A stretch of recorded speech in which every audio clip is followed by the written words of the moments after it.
It's safe to predict that it won't be long before the United States finds itself involved in some sort of confrontation that will trigger a new World War III amongst key world powers in light of China's testing the waters in the Pacific and Russia's invasion of Ukraine.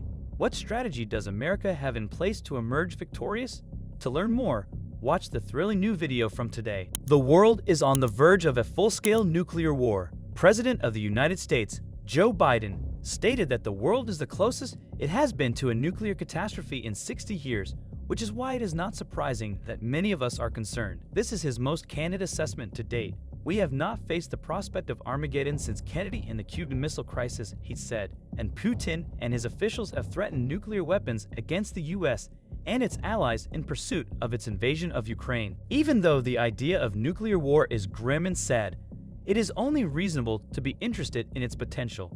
A global study led by climate scientists from Rutgers University makes an estimate of post-conflict crop production. To ascertain what would occur in the event of a nuclear war, the study's lead author, Lily Shia, an assistant studies professor in the Department of Environmental Sciences at Rutgers University, and co-author Alan Robach, a renowned professor of climate science in the same department, have built on prior research. The data tell us one thing: we must prevent a nuclear war from ever happening, comments Robach. The researchers calculated soot dispersion for various conflict scenarios, including more minor Indo-Pakistan conflicts and a major US-Russian conflict. They calculated the destruction amount depending on each nation's nuclear arsenal size. The White House creates a plan for World War III. Less than a week after President Joe Biden issued a nuclear Armageddon warning concerning the US-Russian confrontation, the White House unveiled its national security strategy, which vowed to win American global hegemony through military forces. The paper included promises to strengthen the U.S. military, integrate economic life with war-making, and win the competition for the 21st century in what it referred to as the decisive decade. Biden's national security strategy states that the United States is embroiled in an existential battle with Russia and, most importantly, China. It fully embraces the fascist would-be tyrant Donald Trump's 2018 national security strategy. We are now in the early years of a decisive decade for America and the world, declares Biden's personal introduction to the document. The terms of geopolitical competition between the major powers will be set. These opening remarks reaffirm Biden's March statement that a new world order is imminent and that we've got to lead it. Like Trump's 2018 national security strategy, Biden's plan is virulently nationalistic. It claims that the United States acts primarily to protect its own interests rather than those of mankind or its allies. Biden says, "Our strategy is founded on our national interests." The paper threatens that our military power continues to expand and promises to modernize and strengthen our military so it is ready for the era of strategic struggle. According to the document, nuclear deterrence remains a top priority for the nation and is foundational to U.S. policy. War, Biden says in his introduction, will be a source of national rejuvenation. The United States has a tradition of transforming foreign challenges into opportunities to spur rejuvenation at home. The infamous Total War Manifesto of Alfred Jodl, head of the German High Command during World War II, stated that only the singleness and unity of the state, armed forces, and people can assure success in war is echoed in these ideas. These concepts were developed under the Trump administration and openly drew inspiration from the Third Reich. The United States' main concern. China is the United States' primary concern. According to the document, we will effectively compete with the People's Republic of China, which is the only competitor with both the intention and, increasingly, the capability to reshape the international order. The White House's fact sheet focuses so intently on China that it makes no mention whatsoever of the conflict in Ukraine. Despite the Biden administration's assertions that if it weren't for Russian President Vladimir Putin's invasion of Ukraine, the world would grow like a garden, the policy does not base the U.S. military buildup and war preparations on Putin's actions. The post-Cold War era is certainly over, and a competition is begun between the great powers to shape what follows next. According to the U.S. struggle to win the 21st century, the U.S. continues to substantially increase the fight with Russia, even as the national security strategy turned its attention to China.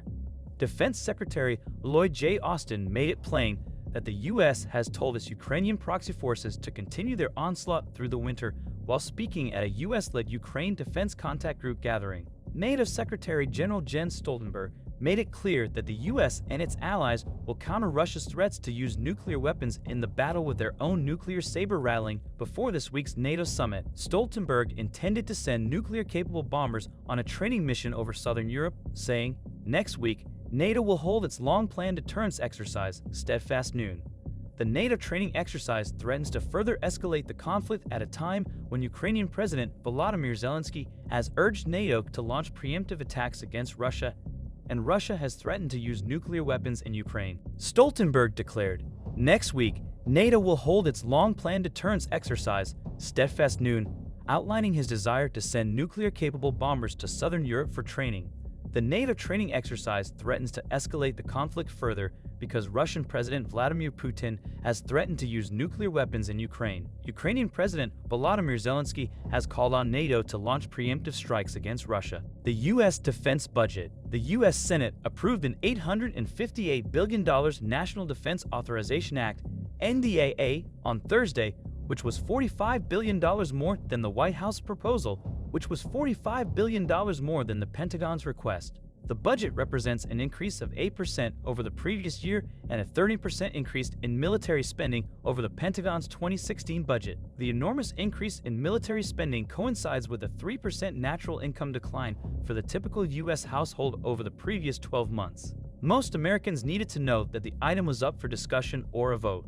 The evening network news should have covered the record-breaking budget's passage through the Senate or the House of Representatives. Every military department and weapons program will receive more funding under the measure. The U.S. Navy will receive $32 billion for new warships, including 3 destroyers of the Arleigh Burke class and 2 submarines of the Virginia class. Additionally, the Pentagon has been permitted to buy 36 more F-35s, costing about $89 million. Congressmen did not attempt to conceal the fact that the bill's primary goal was to get ready for what they called a future fight with China and the continuing proxy war being waged by the U.S. against Russia. This year's NDAA takes concrete steps towards preparing for a future conflict with China by investing in American hard power, strengthening American posture in the Indo-Pacific, and supporting our allies.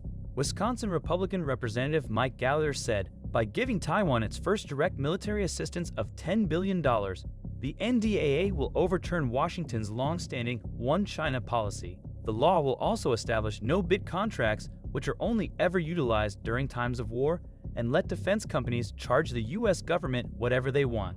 Like how Ukraine is acting as a U.S. proxy for war with Russia, the measure turns Taiwan into a frontline proxy for confrontation with China. According to a press release from Gallagher, the law provides comparable drawdown ability to arm Taiwan as we have Ukraine, which is a positive development. The First and Second World Wars were preceded by years of increased military spending in a vast worldwide weapons race. One of the main arguments used by the Nuremberg Tribunal to convict the Nazi leaders was that they permitted a long military buildup before initiating an aggressive war. Nearly every practical step needed for the United States to conduct a successful war is in place. The government adopted several actions to guarantee that Americans would support the war effort. They spread the slogan, "American first, American above all," to give the citizens a feeling that the war would solely be fought in their interest. But the question remains unanswered. Are we prepared for a deadly combat? Make sure to let us know your thoughts down below. Subscribe to the channel as a sacrifice to the gods of the algorithm. Thanks for watching.